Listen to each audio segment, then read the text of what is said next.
여러분 안녕하십니까? 뉴스9 윤정호입니다. 한 주가 시작되는 오늘 아침 깜짝 놀랄 발표가 있었습니다.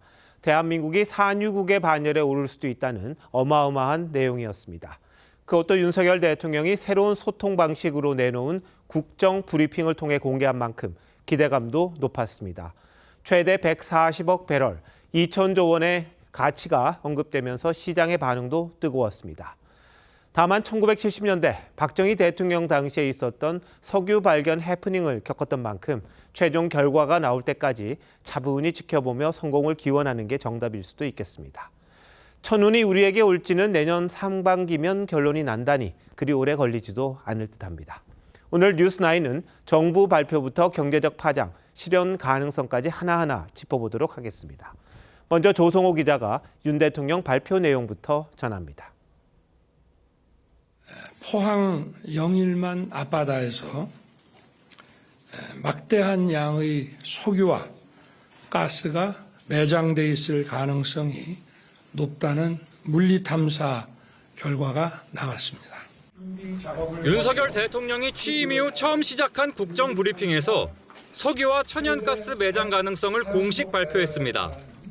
2023년 2월 동해 가스전 주변에 더 많은 석유가스전이 존재할 가능성이 높다는 판단에 미국의 심해 기술 평가 기업의 분석을 맡긴 물리탐사 결과입니다. 최근에 최대 140억 배럴에 달하는 석유와 가스가 매장되어 있을 가능성이 매우 높다는 결과가 나왔고, 매장이 예상되는 가스는 최대 12억 9천만 톤, 석유는 최대 42억 배럴로 산출됐는데 윤 대통령은 우리나라 전체가 최대 29년과 4년 넘게 가스와 석유를 쓸 수 있는 양이라고 했습니다. 다만 추정에 가까운 물리탐사 결과로 앞으로 시추를 통해 발견 잠재 자원량과 실제 매장량까지 확인이 필요합니다. 윤 대통령은 하나당 1,000억 원 이상 비용이 들어가는 시추공을 최소 5개 뚫어야 한다며 올해 말 첫 시추공 작업에 들어가 내년 상반기까진 어느 정도 결과가 나올 거라고 했습니다. 국민 여러분께서는 차분하게 시추 결과를 지켜봐 주시면 좋겠습니다. 대통령실은 5개의 시추공 작업이 2029년까지 이뤄질 것으로 전망했는데 윤 대통령 재임 중엔 구체적 매장량을 확인하기 어려울 거란 관측도 나옵니다. TV조선 조성호입니다. 대한민국이 산유국이 될 수 있는 가능성은 얼마나 되는지, 윤 대통령의 발표는 어떤 과정을 거쳐 검증이 됐는지, 지역은 어딘지 자세한 내용을 장윤정 기자가 전해드립니다. 이번에 발견된 석유 가스전은 영일만에서 38에서 100km 떨어진 지역에 넓게 분포합니다. 기존 동해 가스전보다 깊이가 1km 이상 깊은 심해입니다. 우리나라는 1970년대부터 동해에서 유전을 찾아왔는데 그동안 탐사 자료가 많이 축적된 데다 최근 심해자원 탐사 기술이 비약적으로 발전하면서 가능성 높은 매장지가 새로 발견됐습니다. 심해에는 저희가 그동안 3개 정도 트라이를 했다가 사실 결과가 별로 좋지는 않았었습니다. 12년 정도 쭉 모았던 자료들을 가지고 다시 정밀 분석을 해본 결과 상당히 높은 수준의 그 확률을 최근 다른 나라들도 심해 유전을 찾아내고 있는데 이번 동해 유전 탐사에 참여한 미국 심해자원 탐사 전문업체 액트지오사는 멕시코만 심해 탐사를 비롯해 가이아나, 브라질 등지의 심해 유전 탐사에 여러 차례 참여한 이력을 갖고 있습니다. 현재 정부가 추정하는 석유 가스 매장량은 35억에서 140억 배럴. 최대치로 따지면 현재까지 발견된 최대 심해 유전인 남미 가이아나를 넘어섭니다. 금세기 최대 석유 개발 사업으로 평가받는 남미 가이아나 광구의 110억 배럴보다도 더 많은 탐사 자원량이라 할 수 있습니다. 추정 매장량을 현재 가치로 환산하면 삼성전자 시가총액의 5배인 2천조 원이 넘습니다.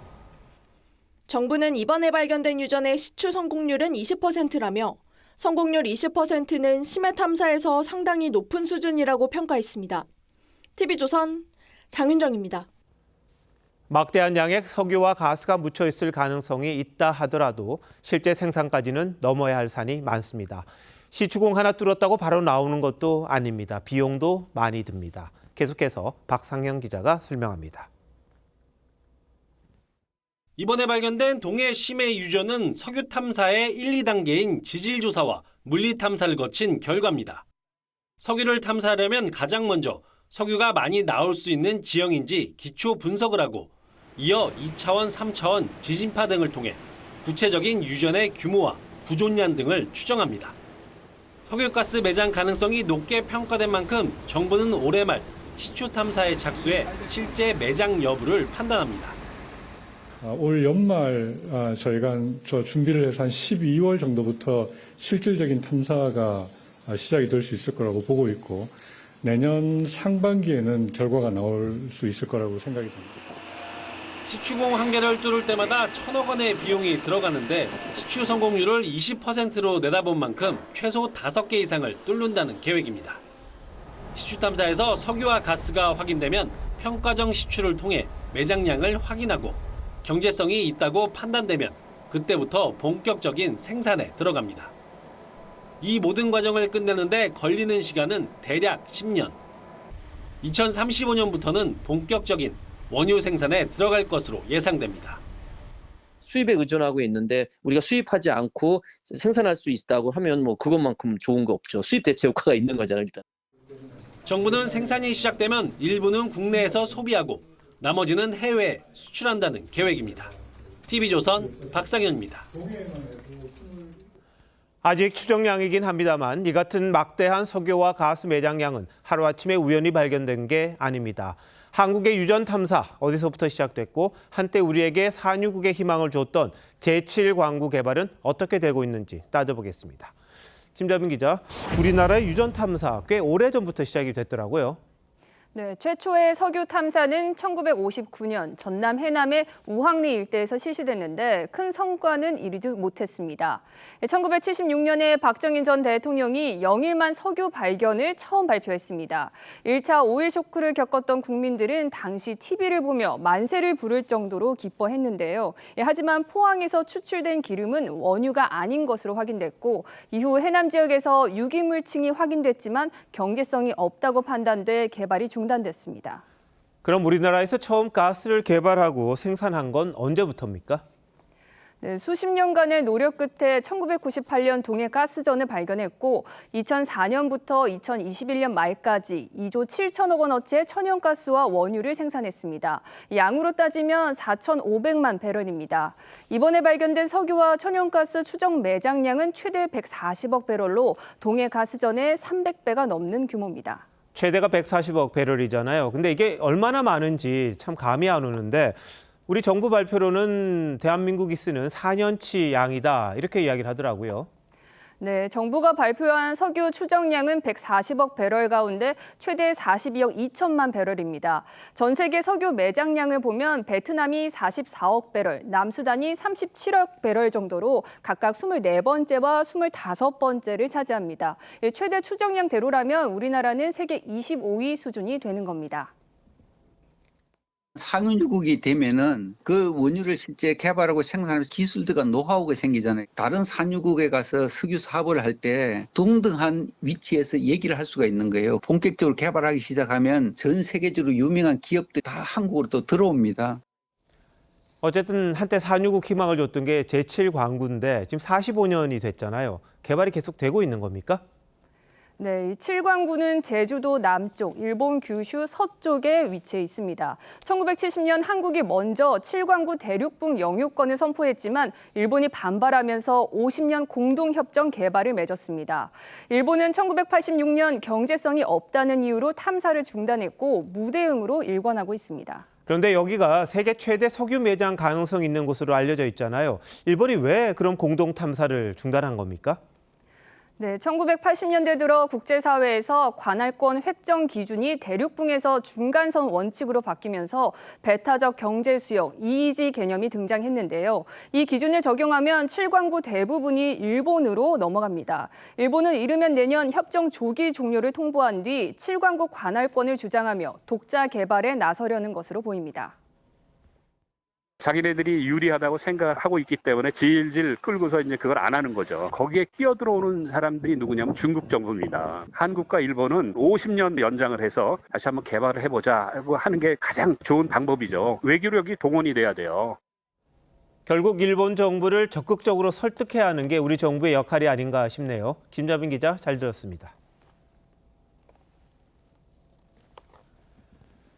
동해 심해 유전 가능성에 주식시장은 요동쳤습니다. 정부 발표 직후 25% 넘게 급등한 관련주만 10개가 넘었습니다. 과열 양상에 과도한 기대는 경계해야 한다는 신중론도 나오고 있습니다. 조덕현 기자입니다. 동해 심해 유전 소식에 관련 주가는 일제히 급등했습니다. 한국가스공사와 대성에너지 등 에너지 관련 종목 6곳이 줄줄이 상한가를 쳤고 포스코 인터내셔널, 동아지질, 한국전력 등 조금이라도 관련이 있는 다른 기업들까지 주가가 크게 뛰었습니다. 전문가들은 정부 발표가 탐사와 검증 수준을 넘어섰다며 생산 가능성을 높게 내다봤습니다. 초기 탐사보다는 가능성은 굉장히 높은 것 같고요. 조금 적게 나온다고 하더라도 국민 경제에 굉장히 긍정적인 효과가. 하지만 매장량과 채굴 비용, 국제 유가 상황 등 경제성이 있는지는 아직 따져봐야 할 게 많습니다. 정유사들이 원유 도입에서 최우선으로 꼽는 것이 안정성과 경제성인데 시장 위치가 이제 어떻게 되는지 시추하는데 비용이 얼마나 드는지가 이제 중요하거든요. 배럴당 채굴 비용은 중동 사막 수직 채굴이 5에서 10달러, 미국 셰일 오일은 50에서 60달러 수준. 설령 동해 심해에 석유와 가스가 대량 매장돼 있다고 해도 채굴 비용이 너무 높으면 경제성이 떨어집니다. 정말 정부가 발표한 대로 있는지까지 확인 과정이 필요한 거잖아요. 일단 단기적인 주가 변동성 확대 정도로 생각을 하고. 오늘 증시에서는 석유 탐사와 관련이 없는 기업도 단지 이름이 비슷하다는 이유로 상한가를 기록하기도 했습니다. TV조선 조덕현입니다. 윤석열 대통령이 석유 시추 계획을 직접 발표하자 야당은 낮은 지지율 때문에 국면 전환 카드를 던진 게 아니냐며 경계의 목소리를 냈습니다. 여당은 대통령실의 결정을 적극 뒷받침하겠다고 했습니다. 최지원 기자입니다. 더불어민주당은 윤석열 대통령의 첫 국정브리핑 6시간 만에 전망대로라면 민생 경제에 이바지할 거라며 국회 차원에서 지원하겠다는 입장을 냈습니다. 그러면서도 물리 탐사만으론 정확한 매장량을 추정할 수 없다며 지지율 하락세에 따른 국면 전환용 아니냐고 의심했습니다. 매장량이나 사업성을 확인하기도 전에 대통령이 매장 추정치를 발표하는 것이 섣부른 판단으로 보입니다. 문재인 청와대 출신 복수 관계자는 시추보다는 수입이 경제적으로 낮다는 판단에 당시에도 논의가 안 됐던 걸로 안다며 윤석열 정부도 모르진 않을 거라고 사업성을 언급했습니다. 조국 혁신당은 지지율을 올릴 호재로 보였냐고 지적했고 윤 대통령 스스로 차분해져야 하는 것 아닙니까? 관련 보고를 듣는 순간 이거다 싶었나요? 개혁신당은 돋보일 만한 대목엔 나서고 반성해야 할 대목에는 철저히 숨는 비겁한 대통령이라고 비판했습니다. 반면 국민의힘은 자원을 둘러싼 무한 경쟁 상황에서 대통령실의 결정을 환영한다며 당이 적극적으로 뒷받침하겠다고 긍정평가했습니다. TV조선 최재원입니다.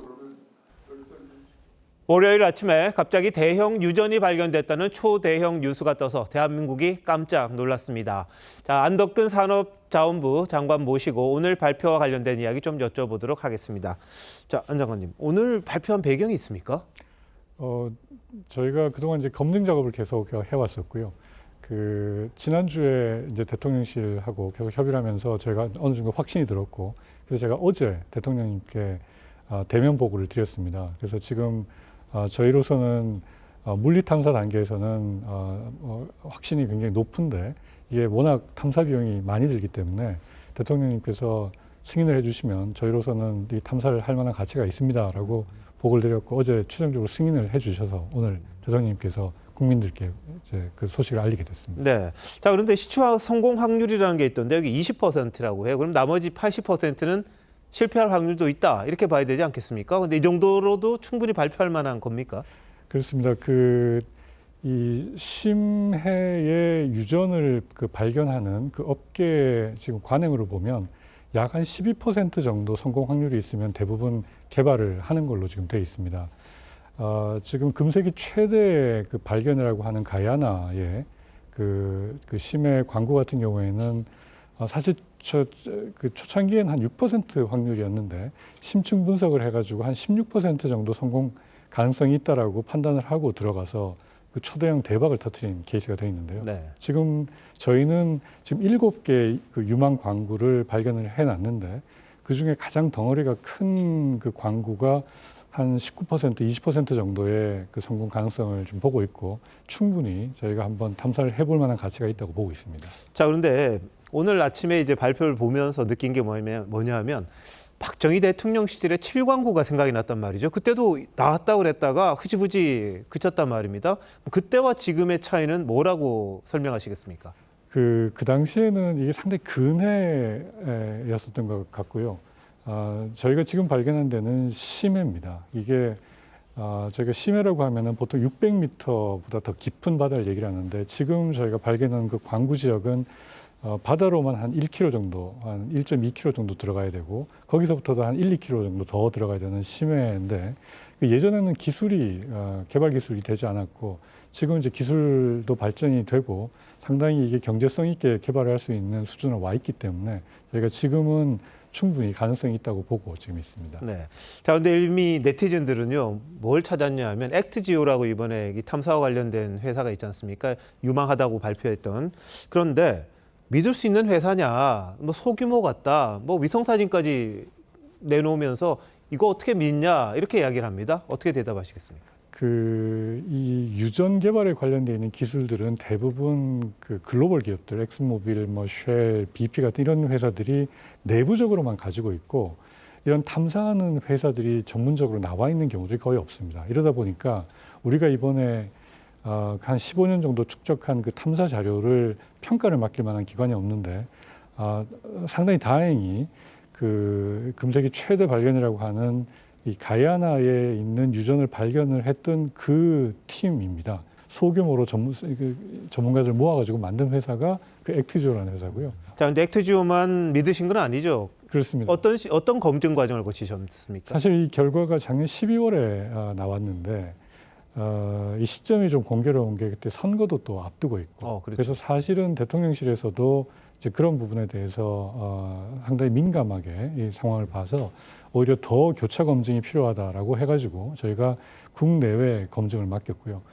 그 국내외 전문가들이 이걸 교차 검증에 들어가서 그 검증을 하는 기간이 한 4, 5개월 걸렸습니다. 그래서 내용을 정리해가지고 이제 대통령님께 보고를 하게 됐고 그래서 대통령님께서 국민들께 바로 이 내용을 공개하게 됐습니다. 그러니까 복수의 검증을 거치셨다는 거잖아요. 네, 그렇습니다. 자, 근데 재원이 구멍 하나 뚫는데 1,000억이라고 이야기하더라고요. 그럼 재원을 어떻게 마련하실 거고 또 이 과정에서는 뭐 메이저라고 할 수 있죠. 대형 글로벌 기업과 같이 할 수밖에 없는데 국부 유출이라든지 이런 우려는 없습니까? 저희가 뭐 아무래도 정부 재정 지원이 많이 필요할 거라고 보고 있고 필요한 부분은 이제 해외 투자도 저희가 유치를 할 계획입니다. 근데 이 국부 유치라고 하는 것보다 사실 우리가 기술이 안 돼서 이걸 개발을 못하고 묵혀놓는 것보다는 그걸 개발을 할 수 있는 회사들과 같이 협업을 해가지고 이걸 개발을 해서 우리 자산으로 만들어내는 것이 필요하고 더 상업적으로 유리하게 만드는 게 필요합니다. 특히 지금 가장 이번 발견의 중요한 게 뭐냐면은 가야나 같은 경우에는 미개발 지역에서 이게 발견은 됐지만 주변에 수요처가 사실 없습니다. 그래서 이걸 개발해서 멀리까지 들고 나가야 되는데 지금 우리나라 같은 경우에는 전 세계에서 이 가스 수요가 가장 많은 한중일이 모여 있는 요 바로 앞바다에 나왔기 때문에 이 국내적으로도 에너지 안보에 엄청난 자산이 될 뿐만 아니라 활용 가능성이 굉장히 높은 상황입니다. 그래서 지금 해외에 많은 협업을 해서 투자를 같이 하고자 하는 수요는 많이 있을 거라고 보고 있고 저희가 그런 부분들 잘 활용을 해서 앞으로 개발을 하도록 예정입니다. 자, 그런데 한일 간의 문제는 없습니까? 이 배타적 경제 수역 안에 있는 겁니까? 어떻게 됩니까? 네. 이번에 발견된 그 광구들이 아주 운 좋게 이 배타적 경제 수역 완전히 안에 들어와 있습니다. 특히나 동해안 쪽에 있는 배타적 경제 수역은 한일 간에 조금 입장이 안 맞는 부분이 있어서 일본이 클레임을 하는 그 영역이 이제 그 합의가 된 부분보다 더 우리 쪽으로 들어와 있는 부분도 있는데 이제 그 기준으로 하더라도 완전히 우리 쪽 그 배타적 경제 수역 안에 들어와 있어서 저희로서는 개발하는데 정말 아주 운이 좋은 그런 상황이라고 볼 수 있습니다. 알겠습니다. 자, 이제부터 시작인 것 같은데요. 좋은 결과 국민들에게 선물할 수 있도록 좋게 좀 했으면 좋겠습니다. 오늘 나오셔서 고맙습니다. 최선을 다하겠습니다. 감사합니다.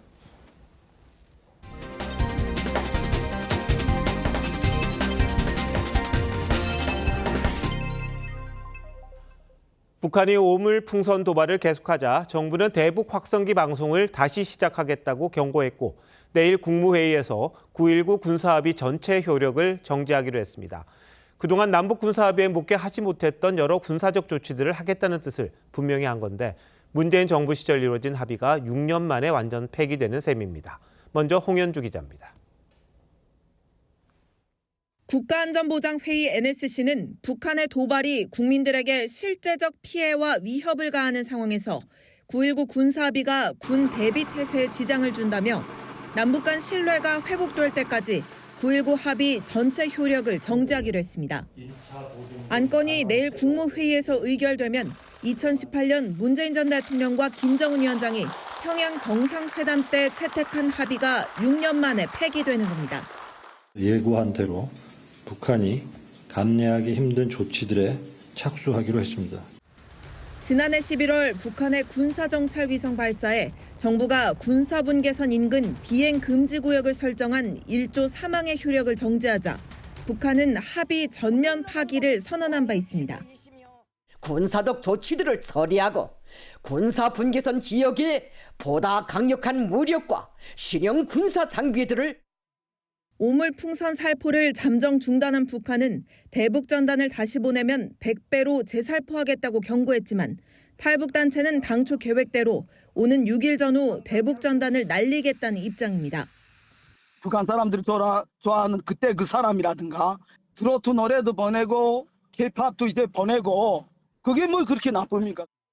정부는 민간단체 대북 전단은 표현의 자유란 헌재 결정을 존중한다며 북한의 협박에도 자제 요청은 없을 것임을 분명히 했습니다. TV조선 홍현주입니다. 9.19 군사합의가 무력화되면 바뀌는 게 많습니다. 북한이 가장 예민해하는 대북 확성기 방송을 다시 하고 군사분계선 일대에서 하지 못했던 포사격 훈련도 가능해집니다. 북한은 이미 합의를 폐기하고 각종 도발을 했었는데 우리 군만 참았던 일, 이제는 없을 겁니다. 이어서 차정승 기자가 보도합니다.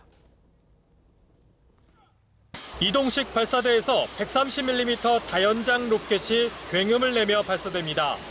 우리 군은 그동안 강원도 고성 송지호 사격장에서 동해상을 향해 천무나 K9 자주포와 같은 포사격 훈련을 해왔지만 2018년 9.19 군사합의 이후 중단됐습니다. 군사분계선을 중심으로 남북 10km 이내 완충지대가 설정됐기 때문입니다. 전쟁 없는 한반도가 시작되었습니다.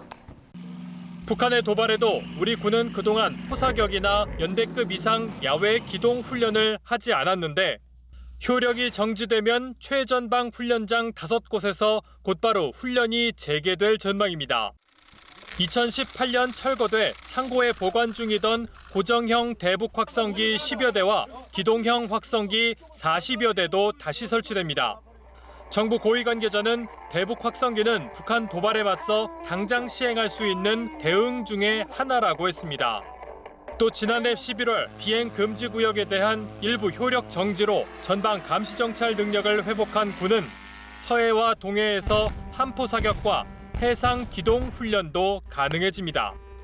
접경 지역에서 훈련의 재개 가능성을 열었다고 하는 것은 우리 대응 역량을 강화하고 억제력을 높이는 데 중요한 조치라고 생각합니다. 최전방 지역에서의 군사 행동에 대한 제약이 해소되면서 이 북한의 추가 도발 시에 육해공을 아우르는 즉각적인 대응이 이루어질 전망입니다. TV조선 차정승입니다. 북한에서 지난달 초 대형 선박 침몰 사고가 있었다는 사실을 우리 정보당국이 확인했습니다. 선박에는 노동에 동원된 군 장병 130여 명이 타고 있었는데 그중 9명 정도가 숨지면서 한동안 북한 군 내부가 혼란을 겪었던 걸로 알려졌습니다. 우리 당국은 최근 북한의 각종 대남 도발이 이 사고와 무관치 않다고 보고 있습니다. 황정민 기자의 단독 보도입니다. 북한군 장병 130여 명을 태운 선박이 침몰한 건 지난달 초입니다. 강원도 접경지로 향하던 중 과적 상태를 버티지 못하고 강에 가라앉았고 결국 90명 가까이 숨진 것으로 우리 당국은 파악하고 있습니다. 이들은 남북 접경지에 국경선을 설치하는 작업에 동원된 장병들이었습니다. 접경 지역의 모든 북남 연계 조건들을 철저히 분리시키기 위한 단계별 조치들을 엄격히 실시하여야 하겠습니다. 이를 위해 하루에 많게는 북한군 1000여 명이 동원되고 있습니다. 선박 침몰 사고 직후 강순남 국방상은 현장을 방문해 재발 방지책 마련을 지시했지만 북한군 내부 동요는 상당했던 것으로 전해졌습니다. 군사기 측면에서 아무리 감추려고 하더라도 알려질 수밖에 없는 상황이고요. 그럴 경우엔 북한이 늘 하던 것 중에 하나가 외부의 긴장을 조성해서 내부를 단합하고. 우리 당국은 최근 북한의 복합 도발과 이 사고가 관련이 있는 것으로 분석하고 있습니다. 침몰 사고로 인한 군의 불만을 잠재우고 시선을 돌리기 위해 북한이 대남 도발을 이용하는 측면이 있다고 보고 있습니다. TV조선 황정민입니다. 그동안 야당의 각종 특검 공세 방어에 급급했던 여당에서 야당을 향한 맞불 성격의 특검법을 발의했습니다. 윤상현 의원이 대표 발의한 이른바 김정숙 여사 종합특검법인데요. 당 지도부는 다소 신중합니다. 왜 그런지 한송원 기자가 보도합니다. 국민의힘 윤상현 의원이 대표 발의한 김정숙 여사 특검법은 김 여사와 관련해 제기됐던 모든 의혹들을 들여다보겠다는 겁니다. 특검 수사 대상은 김정숙 여사의 인도 타지마할 방문과 국가정보원 특활비 유용, 단골 디자이너 딸의 채용 비리 의혹 등 모두 5가지입니다. 특별검사는 앞서 민주당이 발의한 김건희 여사 특검법과 달리 여야가 합의에 추천하도록 했습니다. 물론 맞불 성격도 있습니다. 솔직하게. 두 특검을 가지고 한번 보자는 겁니다. 도대체 어느 게 정말로 더 문제가 있는 건지. 하지만 당 지도부는 신중한 입장입니다. 김건희 여사 특검에 대해 수사기관의 수사가 먼저라고 반박하는 상황에서 야당의 특검 공세에 빌미를 줄 수 있다는 겁니다. 과반이 안 되는 여당 108석으론 현실적으로 국회 통과가 어렵다는 판단도 있습니다. 바로 특검을 간다고 하면 민주당이 가자고 하는 논리하고 똑같은 거예요. 다만 윤 의원은 김정숙 여사 의혹을 검찰에서 수사할 경우 야당이 검찰 공화국, 야당 탄압 프레임을 씌울 수 있다며 특검을 하는 게 진상규명에 더 유리하다고 반박했습니다. 문재인 정부 초대 국정상황실장을 지낸 윤건영 의원은 욕도 아까운 저질 정치 공세라고 불쾌감을 나타냈습니다. TV조선 한송원입니다. 야당은 새로운 특검법으로 여권을 압박하고 있습니다. 이른바 대북 송금 검찰 조작 특검법입니다. 검찰이 이재명 대표를 감옥에 보내기 위해 대북 송금 수사를 조작했다는 건데 진술 회유 의혹부터 검찰청 술자리 의혹까지 모두 특검이 수사해야 한다고 주장합니다. 최민식 기자가 보도합니다. 민주당은 검찰이 김성태 전 쌍방울 회장의 주가 조작 사건을 대북 송금 사건으로 둔갑시켰다고 주장합니다. 이재명 대표를 표적 수사하기 위해 사건을 조작했다는 겁니다. 민주당 이성윤 의원 등은 이 같은 의혹을 규명해야 한다며 세 번째 특검법을 발의했습니다. 수원지검에서 진행된 김성태에 대한 대북 송금 사건 수사는 검찰권 남용의 종합 선물 세트라는 의혹을 받고 있습니다. 검찰이 이화영 전 부지사에게 허위 진술을 강요했다는 의혹과 함께 김성태 전 회장의 구형 관련 거래 의혹, 검찰청 술자리 의혹 등이 수사 대상입니다. 대장동 사건 외에도 검찰의 조작 수사를 더 밝혀내겠다며 특검법 추가 발의는 물론 검사 탄핵도 추진하겠다고 했습니다. 필요하다면 특검법을 몇 개라도 발의할 생각입니다. 말 그대로 발본색원하겠습니다. 하지만 민주당 관계자는 이재명 대표 방탄으로 보일 수 있다며 앞서 발의한 해병대원 특검법 화력이 분산될 우려도 있다고 지적했습니다. 당 지도부는 해병대원 특검 수용 압박을 이어갔습니다. 해병대원 특검법의 필요성과 정당성이 갈수록 커져가고 있습니다. 반드시 특검법을 관철하고 범죄를 저지른 자들을 법정에 세우겠습니다. 조국 혁신당도 윤석열 대통령과 이종섭 전 국방장관을 직권남용 혐의로 공수처에 고발했습니다. TV조선 최민식입니다. 이 같은 민주당의 특검법 발의에 이원석 검찰총장이 즉각 입장을 내놨습니다. 이 총장은 오늘 퇴근길에 기자들과 만나 특검법안은 입법권 낭명이자 수사 대상자가 수사기관을 공격하는 사법방해 특검이라고 비판했습니다. 이재준 기자의 보도입니다. 이원석 검찰총장이 예정에 없던 퇴근길 기자회견을 자청했습니다. 민주당이 대북 송금 검찰 조작 특검법을 발의한 지 7시간 만입니다. 이 총장은 1심 판결을 불과 나흘 앞두고 특검법을 발의한 건 재판 결과에 압력을 행사하는 것이라고 비판했습니다. 수사 대상자가 검찰을 수사하는 이러한 법치주의를 무너뜨리고 형사사법제도를 공격하고 위협하는 특히 민주당이 특검 사유로 내세운 술자리 회유 주장에 대해 객관적 자료에 의해 허위임이 드러났다고 했습니다. 이어 이재명 대표까지 언급하며 특검 법안에 정치적 의도가 있다고 주장했습니다. 이화영 부지사의 변호인이 이화영의 유죄는 이재명 대표의 유죄를 강력히 추정한다는 그런 주장까지 한 바 있습니다. 이 총장은 김건희 여사 소환에 대해선 성역은 없다고 강조했습니다. 제가 검사들에게 당부하는 것은 우리 법 앞에 예외도 특혜도 성역도 없다. 야당이 재발의한 김 여사 특검법에 대한 질문엔 수사가 진행 중인 사안이라며 최선을 다하겠다고 했습니다. TV조선 이재중입니다. 최태원 SK그룹 회장이 이혼 소송 항소심 판결이 나온 뒤 처음으로 입장을 밝혔습니다. 심려를 끼쳐 죄송하다면서도 이 SK가 성장해온 역사를 부정했다며 불만을 숨기지 않았습니다. 대법원 상고심에서 또 한 번의 치열한 다툼이 예상됩니다. 김지아 기자입니다. 노소영 아트센터 나비 관장에게 이혼 위자료 20억 원, 재산 분할 1조 3,808억 원을 지급하라는 항소심 판결이 나온 지 나흘 만에 최태원 SK 회장이 입을 열었습니다. 최 회장은 오늘 긴급히 열린 수펙스 추구 협의회에 참석해 개인적인 일로 심려를 끼쳐 죄송하다고 사과했습니다. 이어 SK가 성장해온 역사를 부정한 이번 판결에 유감을 표하지 않을 수 없다며 그룹과 구성원의 명예를 위해 진실을 바로잡겠다고 덧붙였습니다. SK가 노관장에 붙이는 노태우 전 대통령의 비자금과 비호 덕에 성장했다는 항소심 재판부의 판단에 강한 불만을 드러낸 겁니다. 회의에 참석한 주요 계열사 경영진도 SK가 정경유착으로 성장한 것처럼 비춰져 참담하다는 의견을 낸 것으로 전해집니다. 최 회장이 즉각 대법원 상고를 예고한 만큼 상고심에선 재산 분할 대상의 적법성과 정경유착, 이례적인 위자료 액수 등의 핵심 쟁점이 될 전망입니다. 증거 채택을 잘못해서 사실 오인을 한 부분이 없는지, 헌법이나 법령에 위반해서 잘못 법률을 적용한 부분은 없는지 살필 것 같은데요. 항소심 결과로 SK 경영권 분쟁이 일어날 것이란 전망에 지난 3일간 지주사인 SK 주식회사 주가는 20.1%, SK 우 주가는 67.7% 껑충 뛰었습니다. TV조선 김자입니다.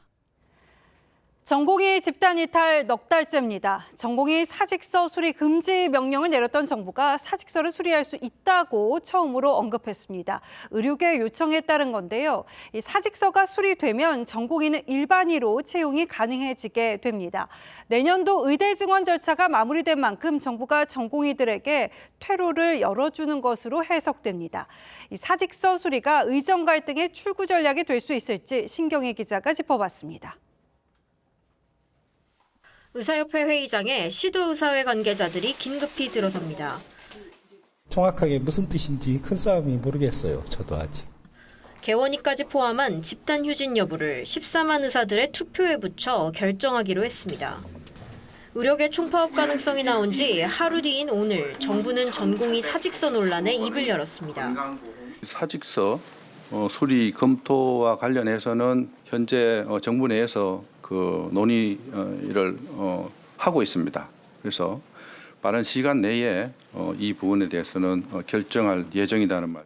사직서 수리 시 전공의들은 일반의로 다른 병원 취업이 가능해집니다. 병원은 새로운 인력을 충원할 길이 열립니다. 깔끔하게 다 사태 처리가 되면 그다음부터 다시 들어오면 들어와라가 되는 거예요. 정부가 전공의 사직 수리 후 면허 정지 등 처분도 면제해주는 게 아니냐는 관측도 나옵니다. 하지만 정부 관계자는 사직서 수리 효력은 미래에 발생하지만 면허 정지 사유는 과거의 일이라 사라지지 않는다고 말했습니다. 의료계 일각에선 기존의 원점 재검토 요구 대신 정부와 새로운 접점을 찾으려는 시도가 잇따릅니다. 전공의 수련 비용을 국가가 부담하는 전공의 수련 비용 국가 부담제를 좀 먼저 제안드리고자 합니다. 하지만 의료계는 내일부터 총파업 준비에 들어갑니다. 의협은 나흘간 찬반 투표를 실시하고 서울대병원 교수들은 총파업 논의 긴급회의를 갖습니다. TV조선 신경입니다. 술에 취한 60대 여성이 한밤중 주택가에 세워져 있던 차량 석 대를 잇따라 들이받았습니다. 그 충격이 어찌나 컸던지 여성이 맨 처음 들이받은 승용차는 담벼락에 처박혔습니다. 임소연 기자입니다. 검정색 승용차가 빠른 속도로 달려와 주택가에 주차돼 있는 흰색 승용차를 강하게 들이받습니다. 충격으로 앞으로 밀려나간 흰색 차량이 충돌하면서 다세대 주택 담벼락이 순식간에 무너져 내립니다. 사고를 낸 차량은 아랑곳하지 않고 후진하더니 이번엔 주차된 트럭을 그대로 들이받습니다. 이윽고 비틀거리며 차에서 나온 운전자는 상황을 살피고는 놀란 듯 주저앉습니다. 오늘 새벽 2시 20분쯤 60대 여성이 서울 동작구 주택가에서 주차된 차 3대를 잇따라 들이받았습니다. 경찰 조사 결과 운전자의 혈중 알코올 농도는 면허 취소 수준이었습니다. 운전자는 앞차를 받고 당황해서 후진을 하다가 뒷차를 박았다고 경찰에 진술한 것으로 전해졌습니다. 주민들은 크게 놀랐습니다. 건물 무너진 줄 알았어요. 여기 다 잔해에 깔려서 문이 안 열렸고 조국대응이 다 치우고 나서 이 집하고 저하고 같이 나갔거든요. 이곳은 담과 대문이 있던 자리인데 사고로 전부 부서져 지금은 담 안쪽이 이렇게 훤히 들여다 보입니다. 경찰은 가벼운 부상을 입고 병원에 옮겨진 운전자가 회복하는 대로 사고 경위를 조사할 계획입니다. TV조선 임서인입니다. 그런가 하면 마약과 술에 취한 여성이 자신의 승용차에 불을 지른 사건도 있었습니다.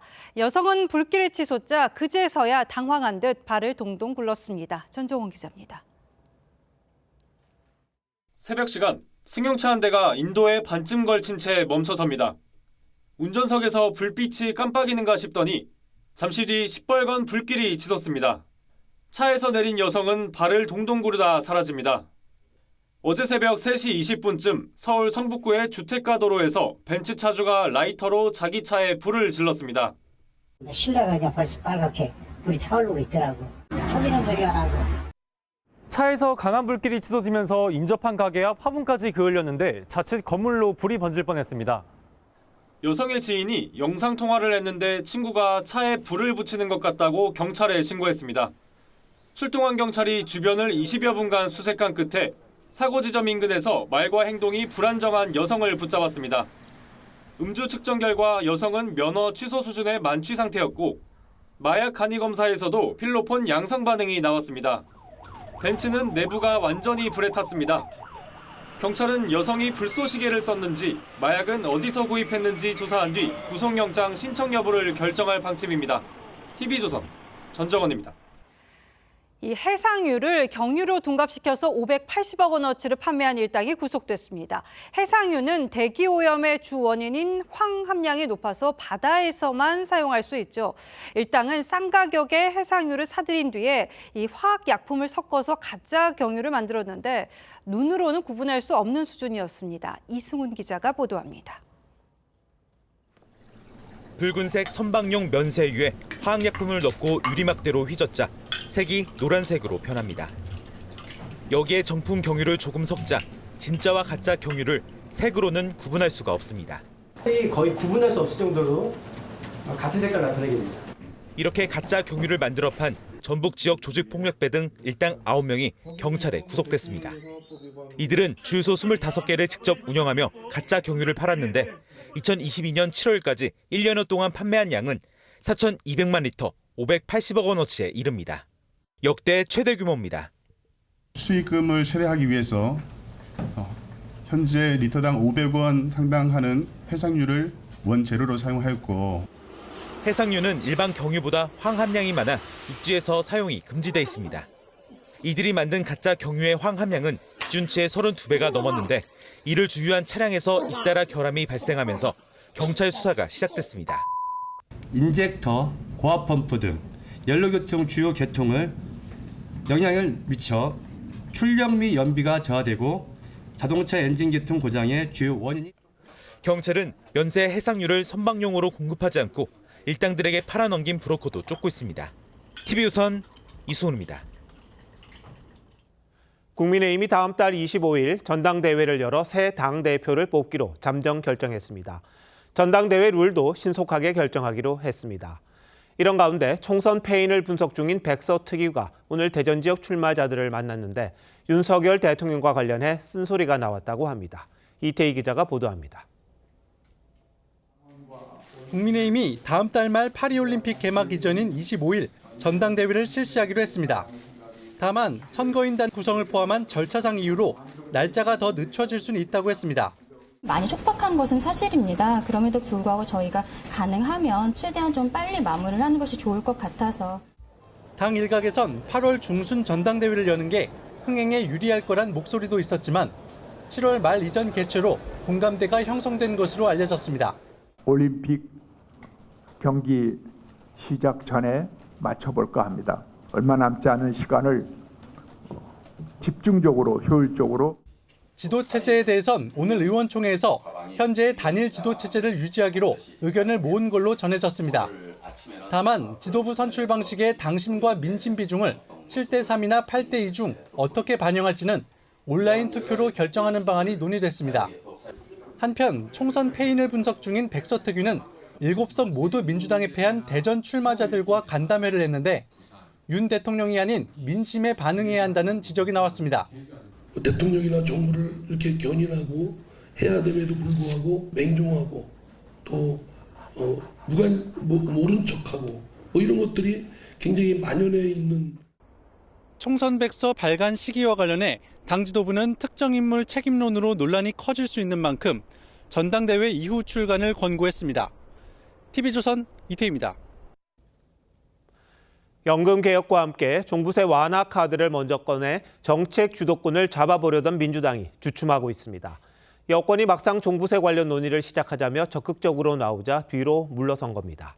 지금은 세제 완화보다 해병대원 특검법 등 대여 공세에 집중할 때라는 게 이유지만 내부가 좀 복잡해 보입니다. 보도에 장세희 기자입니다. 민주당 박성준 원내수석이 지금 시점에 종부세 문제를 공론화할 단계는 아니라고 말했습니다. 종합적인 어떤 채널을 통해서 한번 검토할 단계는 분명히 있을 것 같습니다. 네, 지금 단계는 아니라는 거죠. 당초 박 수석은 1주택자의 종부세 공제 한도를 높이는 법안 발의를 검토했었는데 한 발 물러선 겁니다. 당 지도부가 종부세와 관련해 개별 발언을 삼가라는 취지의 자제령을 내린 게 영향을 준 걸로 보입니다. 지금은 종부세 논의보다 해병대원 특검법 같은 대여 공세에 집중할 때라는 게 표면적인 이유지만 여권이 주도하는 이슈에 끌려가선 안 된다는 판단도 작용한 거란 분석입니다. 앞서 종부세 완화나 1주택자 종부세 폐지 등 종부세 발언은 민주당에서 먼저 나왔습니다. 한 민주당 의원은 당의 공식 입장이 정해지지 않은 상황에서 수도권 의원들이 섣불리 발언하는 바람에 종부세 폐지 주장에 빌미를 준 측면이 있다고 지적했습니다. 대통령실이 민주당의 종부세 개편 주장에 적극 화답하고 나니 정작 논의를 시작한 민주당이 갈팡질팡하는 모양새입니다. 표리부동은 책임 있는 다수당의 자세가 아닙니다. 민주당은 당원들 비판을 의식해 부자 감세보단 서민 중산층을 중심으로 한 세제 개편 논의를 먼저 시작하겠다는 방침입니다. TV조선 장세희입니다. 대통령 선거를 치른 멕시코에서 헌정 200년 사상 첫 여성 대통령이 탄생했습니다. 집권 여당의 클라우디아 셰인바움이 6년간 멕시코를 이끌게 됐는데요. 최근 총격 범죄로 얼룩진 멕시코의 혼란을 잠재울 수 있을지 이정민 기자가 보도합니다. 대통령 당선이 확정된 클라우디아 셰인바움이 입장하자 환호성이 터져나옵니다. 멕시코 헌법 제정 이후 200년 만에 첫 여성 대통령입니다. Este es tu triunfo. Este 2 de junio nuevamente hicimos historia. 올해 61살의 셰인바움은 진보 성향 집권 여당 모레나 소속으로 예상 득표율 58에서 60%를 얻어 2위인 우파 야당 연합 후보를 약 30%포인트 격차로 앞섰습니다. 유대계 과학자 출신으로 2000년 정계에 입문했고 2011년 모레나 창당 멤버로 합류한 뒤 첫 여성 멕시코시티 시장 기록을 세웠습니다. Pero es la primera vez que van a poder elegir a una mujer. Un papel importante, somos el 60% de la población, entonces ya es momento. Sí, es histórico. 멕시코는 남성 중심 문화가 강하지만 2019년 여성 할당제 도입 이후 빠르게 변화해 이번 대선은 사실상 여성 2파전으로 치러졌습니다.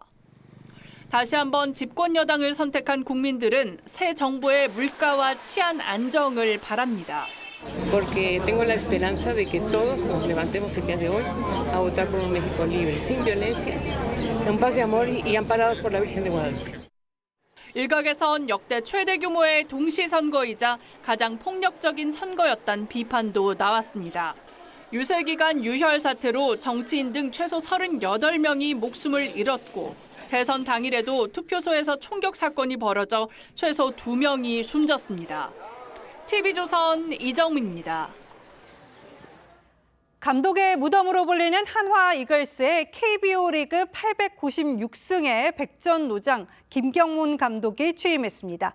김 감독에게 없는 것이 하나 있다면 한국 시리즈 우승 경력이죠. 김 감독은 한화와 함께 우승하겠다는 의지를 드러냈습니다. 이다솜 기자입니다. 한화의 주황색 유니폼을 입은 김경문 감독의 표정에서 설렘이 묻어납니다. 잘 어울리나요? 최현호 감독이 물러난 한화가 KBO 리그 통산 896승의 명장 김경문 감독을 선임했습니다. 취임사는 승부사답게 짧고 강렬했는데 감독으로서 한국 시리즈 우승 경력이 없는 자신의 한을 풀겠다는 절실함도 숨기지 않았습니다. 어떠냐고요? 이기는 야구 하고 싶죠. 2등이라는 것이 저 자신에게는 많이 좀 아픔이었고. 최연소 사령탑, 기아 이범호 감독과의 나이 차는 무려 23살. 1958년생 김 감독의 부임 소식에 일부 한화 팬들은 현대 야구와 맞지 않는다며 우려를 표했지만 김 감독은 미국 연수 등을 통해 야구에 대한 끈을 놓지 않았다며 변화를 예고했습니다. 특히 과거 다가가기 어려웠던 지도자 이미지를 탈피해 선수들과의 소통에 힘쓰겠다는 의지도 보였습니다. 하나씩 하자. 네. 자, 민재도 힘내고. 네. 프로야구를 대표하는 명장 김웅룡, 김성근 감독도 부침을 겪었던 감독의 무덤 한화. 김경문 감독은 내년 대전의 새 구장에서 우승의 한을 풀겠다는 청사진을 그렸습니다. 잘 마무리하고 저희 목표를 꼭 이루고 떠나고 싶습니다. 김 감독은 내일 KT 원정으로 6년 만에 복귀전을 치릅니다. TV조선 이다솜입니다. I am the man who accompanied Jacqueline Kennedy to Paris, and I've enjoyed it. 케네디 대통령은 세계 500여 기자들에게 자신을 재키의 수행원이라고 소개했습니다. 타임지는 케네디의 프랑스 방문을 재키의 파리 정복이라고 썼죠. 프랑스는 재키의 절제된 패션과 지적 우아함에 매료됐습니다. 한 신문이 이렇게 제목을 달았습니다. 베르사유가 마침내 여왕을 모셨다. 카터 대통령의 아내 로절리는 중남미 순방에 앞서서 방대한 보고서를 통독했습니다. 보육원이나 명소 방문은 제쳐놓고 각국 원수들과 단독 회담을 했습니다. 대통령 특사 자격을 의심하는 언론에게 쏘아붙였죠. 나는 이 세상 누구보다 미국 대통령하고 가깝습니다. 비판도 많았지만 퍼스트 레이디 단독 외교란 어떤 건지 보여줬습니다. 김정숙 여사 인도 방문을 둘러싼 셀프 초청 논란이 갈수록 태산입니다. 국민의힘이 공개한 대표단 명단에 김 여사는 특별 수행원으로 적혀 있습니다. 그 위 단장에는 도종환 문체부 장관이 올라 있습니다. 문재인 전 대통령이 영부인 단독 외교라고 자랑한 것과 정면으로 어긋납니다. 인도 측의 초청을 거절하자 대신 김 여사를 보내달라고 했다는 얘기와도 앞뒤가 맞지 않습니다. 도 장관이 공식 수행원으로 동행했다는 민주당의 해명 또 뭔가요? 6,300만 원에 이르는 기내식 비용도 터무니없습니다. 4끼로 치고 한 명 한 끼니에 44만 원 꼴입니다. 10만 원에서 15만 원인 1등석 식비에 서너 배나 됩니다. 만약 김건희 여사가 이런 외국 방문을 했다면 민주당의 반응 어땠을까요? 민주당은 김건희 여사 의혹에 물을 타려는 생트집이라고 합니다.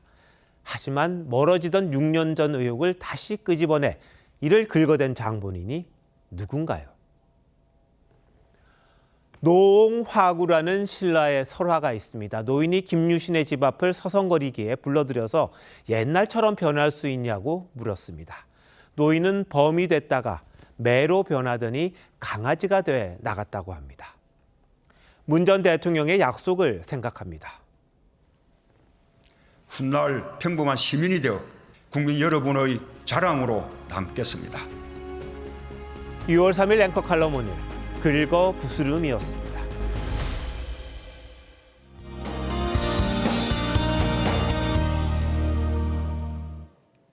6월의 첫 월요일인 오늘도 곳곳으로 초여름 더위가 나타났습니다. 날은 갈수록 더워지겠습니다. 내일 서울의 낮 최고 기온이 29도, 모레는 30도까지 오르겠고요. 낮 동안에는 전국적으로 자외선도 강하겠습니다.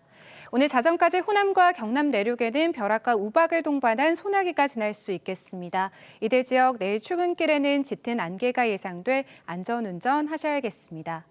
내일 중부지방과 제주도는 대체로 맑겠습니다. 남부지방에는 가끔 구름 많겠고요. 내일 영남 해안에는 바람이 강하게 불겠습니다.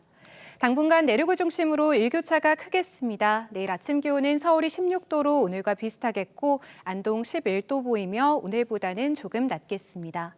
낮 기온은 춘천과 광주가 29도까지 오르겠습니다. 수요일에도 강원과 충북, 경북에 소나기가 지나겠고요. 현충일에는 대체로 맑겠습니다. 날씨였습니다. 6월 3일 월요일 뉴스나인 마칩니다. 시청해주신 여러분 고맙습니다.